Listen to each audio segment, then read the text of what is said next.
Good morning, Marco, and welcome back to our Adult Sunday School Online. If you happen to be watching this video separate from the Sunday morning feed, my name is Charles Foster. I am the teacher for the Adult Sunday School at the Monco Bible Fellowship, which is located in Lansdale, Pennsylvania. It is June the 6th, which means we are transitioning into the hot weather. Things are beginning to change. A lot of the levels going from green to yellow are starting to happen. Churches are actually starting to go back inside this month, and there is a whole lot going on in the world. As we continue with our biblical survey, we're looking at the big picture of the various books of the Bible. We've gone through those first 5 books of the Pentateuch, or the Law, or the Torah. We've gone through those 12 books of the history of Israel. And as we've gotten into the books of wisdom and poetry, that was the point that we transitioned to being online because of the quarantine. We are now in the books of the major prophets. We've done Isaiah already. We've done Jeremiah, which we completed last week, and introduced Lamentations as we did our Youth and Young Adult Sunday. And today we are finishing up with Lamentations and looking at the life of Isaiah also.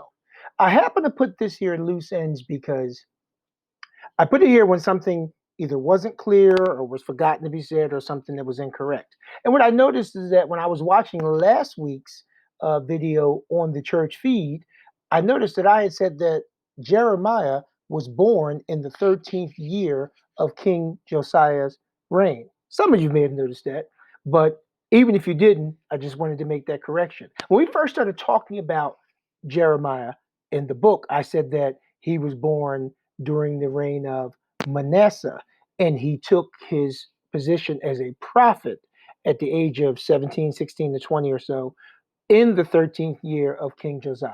So what we're saying is this. Last week I said that he was born in the 13th year of King Josiah's reign, and he actually began prophesying. And I think I said it because it's ironic. I was looking right at it and reading it as I said it, but I think I was just trying to get through it so we can get through what we had for the rest of the class. But now we've made the correction and we're ready to move on. Today we're going to be doing, as we said, Lamentation, finishing that up. So part 2 for that.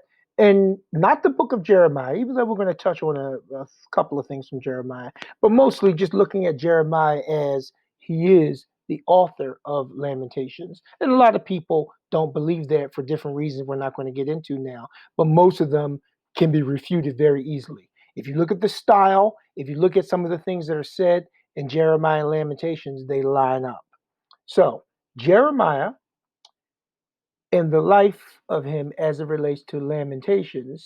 And just to remind you, a lamentation, it means to mourn out loud, it means to groan, to howl, to moan, to wail. And sometimes that could be loud emotional outbursts, but also sometimes it can be almost silence because there are no words for what you're saying. Silence in a sense of just being emotionally spent. And that's what lamentation is about. So, as we begin this, we're going to start with a video clip.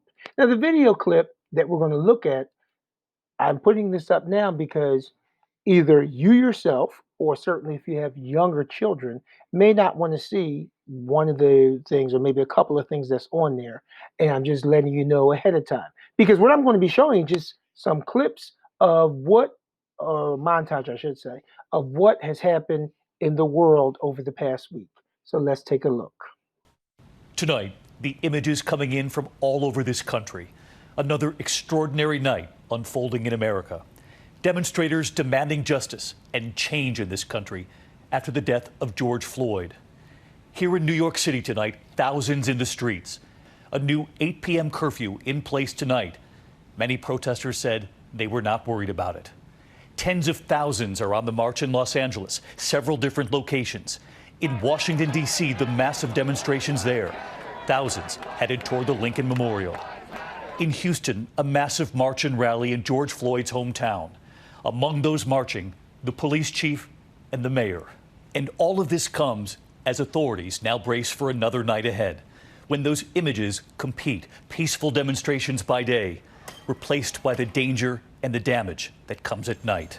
Overnight, the violent turn here in New York City. Many storefronts destroyed, famous landmarks too. The famed Macy's department store and Rockefeller Center. Authorities have moved that curfew to 8 p.m. for the rest of the week, unsure if it will work. Hundreds of arrests in New York City alone, and tonight police are now investigating this video showing a car slamming into an officer in a hit and run in the Bronx. Tonight we've learned that officer is in serious condition. And overnight across this country, we learned at least 5 officers were shot. One in Las Vegas is on life support tonight. 4 officers were shot in St. Louis. All of them survived. The police chief there today. Thank God they're alive. They're alive. But what? Can we make some sense out of that? As you saw there was the one account that a lot of people would be uncomfortable with.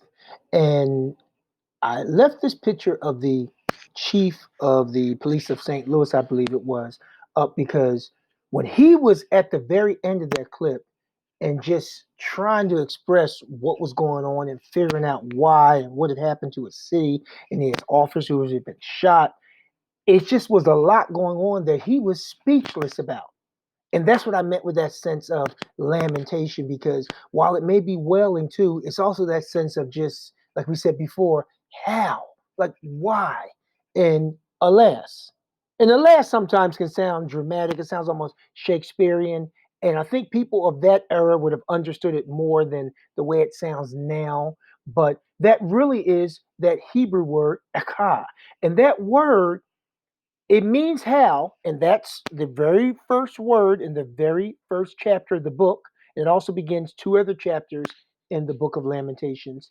But it also, the word how, or certainly alas, doesn't really say what akah means, because it's just, there really is no word for it because it's such an emotional expression. And I think that chief of police kind of captured it there. Lamentations. Remember, it's essentially an epilogue to the book of Jeremiah. If you look at the picture you see right here, and of course, this is an updated picture, but that's over in the Middle East. And what that circle is showing you there kind of looks like a face, where you get the 2 circles representing eyes to kind of see something that looks like a nose and almost like a skull, which should sound familiar to some of you. That is Calvary, and what we know as Calvary, that is Golgotha, that is the place of the skull. So if you're looking at top, where you see those fences and everything, and like it looks like some kind of electrical structure or something, that's what we would know as Calvary. The reason I have that circle there is because a lot of people think that when Jeremiah penned this book, he did it in one of those caves there. They refer to it as Jeremiah's grotto. So as he's doing that there, it allows him to get a view. If he was looking out to, like, well, there wouldn't have been a bus there, obviously. But as he's looking out to that direction of the bus, you can see Jerusalem because you're a little bit elevated over it. So he could look right out and see what was going on in the city, see the destruction, see the mayhem, see the chaos, and he just penned those words. And look what he penned. Lamentations 1 and chapter 1 and verse 1. There's that word how, right? Akah. So now, how lonely sits the city that was full of people, the city that once was just an amazing place that the world that they would have known at that time would come around, and suddenly it's just desolate. How like a widow has she become, she who was great among the nations. A lot is seriously going on here as Jeremiah is penning these words. She who was princess among the provinces has now become a slave. And that has to do with those who were taken away. So now, look at some of the things Jeremiah says as he's writing this book. And as he's writing this book, remember, the Babylonians have come, they've leveled the city, they've taken a large portion of them away. Jeremiah has been allowed to stay. As he's looking over the city, there's still some people there amongst the carnage who are weeping, who are devastated, who are dead. And the first statement says, they say to their mothers, where is the bread and wine? Now remember, these are children speaking to their mothers as they faint like wounded in the streets of the city and as their lives ebb away in their mother's arms. He's recounting children who are dying of starvation. This is what Jerusalem was going through at that time. Young and old lie together in the dust of the street. Dead bodies is what he's talking about. Fallen by the sword, slain, slaughtered without pity. With their own hands, compassionate women have cooked their own children. And we talked about that last week when that time of siege happened, when the Babylonians first um, came in. They cut off all supplies, nothing was going in or out. They essentially were starving them out. And then, of course, when they broke through and the fight ensued, and then they were crushed. Essentially, the Israeli army was crushed. What was left of it was crushed. The Babylonian soldiers came in, and you can imagine they do what soldiers do in those situations, what they would have done as far as the killing, what they would have done to the women, and what they would have done to the leaders, certainly. And that's why it talks about the king, Zedekiah, at that time. His son was killed right in front of him, and then they gouged his eyes out. The Babylonians were just coming through. And remember, ultimately, this is a result of their sin, of their straying away from God. We went into that last week. And of course, he sees his countrymen being taken off as the city is burning to the ground. When you see that, you're going to have that word akah on your mind. How? Why is this happening? What's going on? And in their case, some of them were still saying that even though it was their actions they're brought it on. But you know what? When I showed that clip before, there were those who were marched in those peaceful protests that would have that same sense of, how is this still happening? There are those who saw what was happening at night that was separate from those protests that would say, what, how, why is this happening? There are those who saw the original spark for all of this and definitely would be saying, how, why? Even and in that case, you would be speechless as you saw what happened on that video. Even before that, there were those who were having that expression of why, what is going on? Look at how lives have changed in so many ways, as we talked about before, psychologically, sociologically, just communally, all those different aspects of it, but certainly financially. That sense of, I've saved, I had a job, I did all the right things, I had my pension all set up, and now it's just devastated. Eka, how did this happen? Why? There's so much going on in this world that's parallel to this book of Lamentations. And honestly, a lot there is a lot more devastating to what Jeremiah is seeing because he's seeing carnage and death in numbers that far surpass what we're seeing. But the reality is, we're experiencing some of those same emotions for what we're going on now, or going through now, I should say. A lot of people see this as the book of Job because we talked about the book of Job and went through it when we were in class live back in church. The difference between the book of Job, because they're both about suffering, Job and Lamentations, but Job is an individual. Obviously, Lamentations is a group of people. Lamentations is the consequences, suffering God's wrath, which is the consequences for your poor, sinful choices. In Job, he's not suffering any consequences for any of his sinful choices. He was a righteous man, right? But he begins to suffer these things. It is never really fully explained to him by the end why he was going through all this. But a lot of people in that corona situation will see themselves in a Job like situation because what's going on here? I didn't do anything.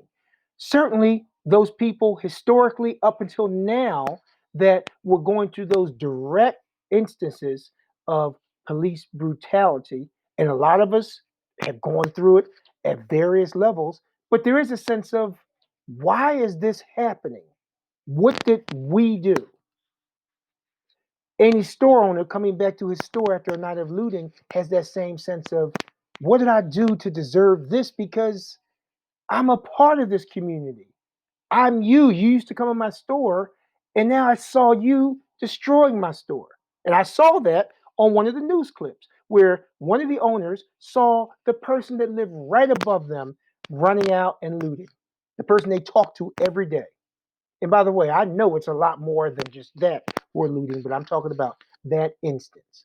This is Germantown Avenue in Philadelphia, as is that bottom picture we just saw. And right near Broad Street. And there are people who were just looking at this the next day and saying, what is going on here? That's not even that far from where I used to go when I was young, around like Broad and Erie, Broad and Lehigh and everything. I lived a little further up, but my aunt lived right probably 5 minutes from there, and we used to walk up there. I didn't remember because I was much younger, but I certainly remember as I was going on the Ave, which we called Germantown Avenue there before, near Broad and Lehigh, and that looks like this too. See, what this is about is this is a personal one for me because my wife showed me this picture. She knows the person who actually started that funeral home, and they were looted.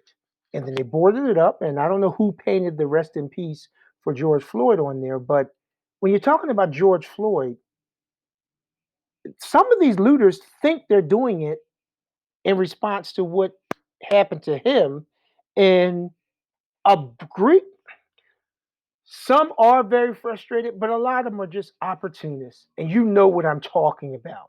And I put that particular picture of George Floyd because a lot of people don't know about him being a believer to the degree that that article from Christianity Today speaks about. He had a rough upbringing. He gave his life to the Lord, and he began to go back to those neighborhoods and try to help young people to not get into that life of crime, not get into that life of violence, and to allow the same thing that happened to him, the love of God coming in his heart, that would happen to some of those young people so they wouldn't have to experience some of the things he experienced earlier in his life. Do you really think he would want this kind of stuff happening in his name? And just what are you stealing out of a funeral home anyway? So now, Jeremiah's reaction. We saw all these scriptures before. But what's so interesting about his reaction is that it's one of he's hurting as he's saying these things, as he's looking upon his Jerusalem. He is really heartbroken. When he looks, as you see this artist rendition here, this is him stepping outside of the cave, Jeremiah's grotto. He sees the city of Jerusalem burning down. He can see a lot of the carnage there. And he's not looking at it and saying, you know what? I tried to tell y'all folks for 40 something years, and you wouldn't listen, and now it's harvest time. That's not his heart because that's not God's heart. When he penned some of the things, look what he says in the book of Jeremiah as he's prophesying, actually can see what's going to happen. Oh, my soul, I am pained in my very heart. My heart makes a noise in me. I cannot hold my peace. Think about he is just broken because of what has happened to his people. Broken because of what happened to his people, the same people that wouldn't listen to him, that tried to persecute him, that eventually would kill him in some instances, as we talked about last week, and just rejected him. He's still so heartbroken because of what has happened to those same people. Destruction upon destruction. And it just eats him up. That's the heart of God. That's Jeremiah's heart. His reaction, if he was seeing the things we're seeing today, would be the heart of God. And is that our heart? Meaning, quarantine. Are we in a situation where, hey, I saved my money. I got my food stocked up. I got a nice house over here. We can go out on the yard and play and everything, do some stuff on Zoom. I'm financially fine. That wouldn't be Jeremiah. Jeremiah would be broken because there are folks that are hurting in so many ways during this time. That's the heart of God. A lot of us were devastated when we saw that video, and I know Jeremiah would, and I know the heart of God is too. But here's the other thing. He's hurting because of not just what's happening to Floyd, as incredible and sad and just heartbreaking as that is, But Jeremiah's heart would be hurting for any kind of human being that would do something like that to someone else. That's the God perspective. It doesn't mean that judgment, just like judgment we talked about, happened. It doesn't mean that something shouldn't happen to those four officers, which is now going to happen. But it's also a brokenness because this is a fallen world and this is not the way it's supposed to be. I'm talking about in the original plan. Jeremiah certainly would be hurting because why do we have to even continue to protest like this? It's almost a sense of being hurt. Those who are protesting and being put in the same category as the people who are doing that, which you see at the bottom of your screen, hurting for that. But you know what else too? Hurting because what's happening in the bottom of that screen with that police car is not right either. It's not about harvest time. I know in a lot of ways it's a natural emotional reaction, but I'm talking about God's perspective on this now. It's hurt all over, it's pain all over. I'm looking at this stuff. I grew up in Philadelphia. Like I said, I knew Germantown Avenue, and that hurts to see what's happening in this city. We just talked about Jeremiah's reaction, but let's take it to us. See, I've seen people who claim to be Christians online and in interviews demonizing both of those that you see right there because they see them as one and the same. And they're not one and the same. The majority of those people in the top picture want change. They're angry, but they're doing everything they can to let that anger be channeled into a peaceful protest, very similar to what they did in the 60s. At the bottom, what you see is some people who are angry and reacting on emotion. But as I said before, it's a whole lot of people taking advantage of the situation. And while they shouldn't be demonized, it shouldn't be on the bottom a justification of that either. I'm talking about God's heart now. Here's the flip side. I've seen other people who claim to be Christians who demonize the pictures that you just pulled up just now. And some of you know what I'm talking about. Every police officer is not an executioner because I've heard that kind of language. I know police officers. I have police officers in my family, friends. And while there are some who are definitely rogue, like we saw in some of the protests and a lot of the videos and some things I've even experienced in my life, and those police officers need to be dealt with. Just like the people in that bottom picture with the car need to be appropriately dealt with. Just like these four officers are being dealt with. But these blanket statements is not the heart of God on either side. And by the way, we're supposed to be praying for our leaders. It's not about whether we voted for them. It's not about how immature, how divisive, how inflammatory, how imbecilic the tweets are. It's about we have a charge from our God to pray for all of our leaders. And I know there are Christians and people who claim to be Christians that fall on both sides of these. That's why we're addressing both sides, because all of this represents fallen people reacting the way fallen people react in a fallen world. And they desperately need God. Let's move on. You see that little bottom picture I just pulled up where the people were looting? That's someone who was dressed in a Joker's clown mask. And as you see in the picture right next to it, he's setting on fire some series of police cars. He was doing it in the city of Chicago. That's what he looks like when you take that Joker's mask off. See, a lot of people don't think that could be the face of looting because they have the perception of who's doing the looting. All of this, a lot of this is a lot bigger than a lot of us want to acknowledge. Number one is bigger because there are certain people who want to keep stuff divisive. There are certain, and I'm talking about bigger than even some of the pictures you see here. And you know what ultimately is bigger? Because there's an enemy that's behind all of this. And most of this is just symptoms of a fallen world and us being too much of the influence of the enemy and not under the influence of our God. Ultimately, this is about surrendering to God because there's no way we can make a real difference as believers in our current situation unless we surrender to Him. Because if we don't surrender to Him and let His Spirit and His Word guide us through all this, we're going to react in our flesh, we're going to react in our emotion, and we're going to make things worse. I touched on this before with breaking the bread last week. The reality is this: if you try to handle all of this, handle life from a perspective that just of this world, you're going to get crushed by all this. As much production as those peaceful protests can do, they're going to be frustrating because things aren't going to change as fast as you think they will. Jeremiah understood that. Jeremiah understood it because he had a purpose that was not under the sun, this world, but one that was above the sun or under the SON sun. That's what we had to have. And I know Jeremiah didn't see it in the way that we would see it as Jesus Christ, but he saw it as doing the will of his Father. Do you know that Jeremiah preached and prophesied and spoke to those people and challenged them and pleaded with them, as I said, for 40 plus years? And you don't have one account in scripture of anybody having any kind of conversion or change.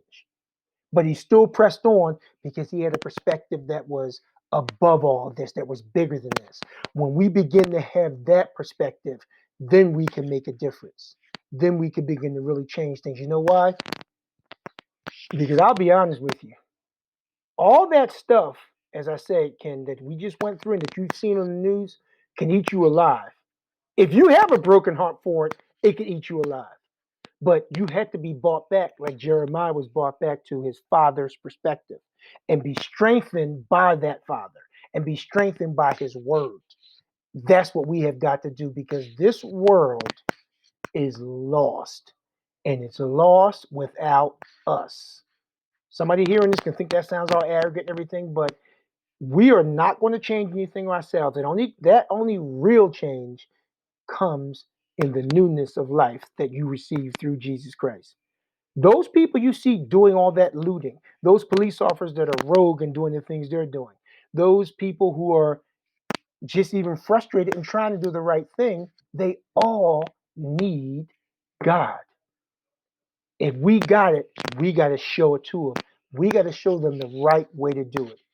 And I'm not saying that's going to end in some nice storybook ending because it didn't end for a storybook ending like that for Jeremiah. They killed him. But he still, and I said it, they killed him. But if you have the bigger plan and the bigger understanding, they killed Jesus too, didn't they, right? Come on now, see what's going on here and begin to represent him. And that's it. As we close today,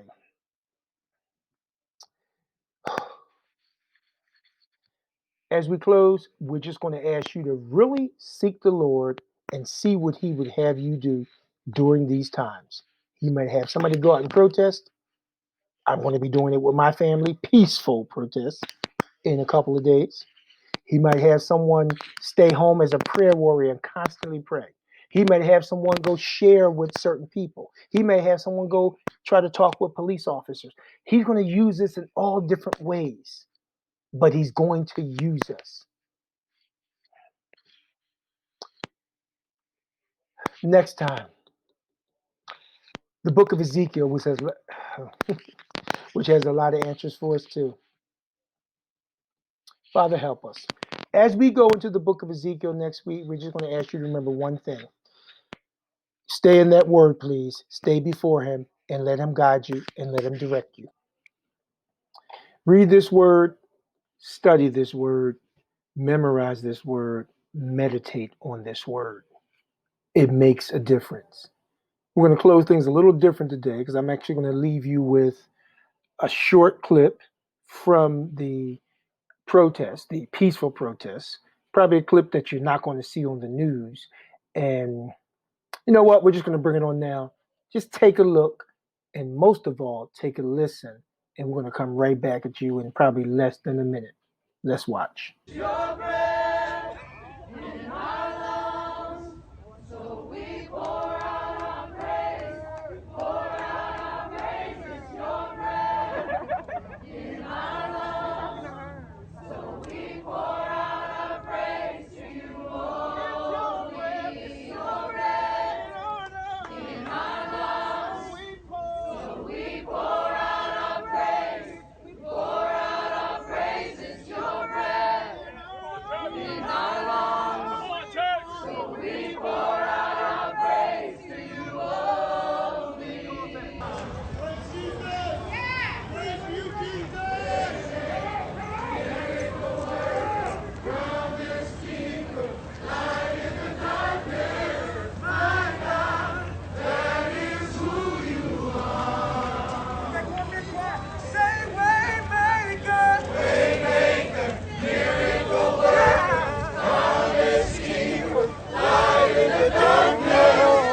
Waymaker.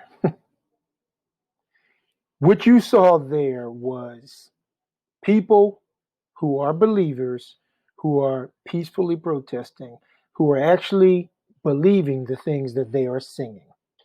And that's what this should be about. It should be about taking him to this world in all aspects of your life, but especially at this time. That's what Jeremiah represented, and that's what we need to be representing. You got to know him to be guided by him, to be directed by him, to do something like that and represent him. And I know a lot of us know him, and it's time to represent him in that way. And like I said before, he could call you to a lot of different things during this time, but there's some of us that just need to do what we need to do. There are others who have been playing church, and it wouldn't matter if you went out there anyway because we couldn't give him to this dying world because we really don't have him. If I have corona, I need to stay away from people because I could give that to someone by simply breathing on them.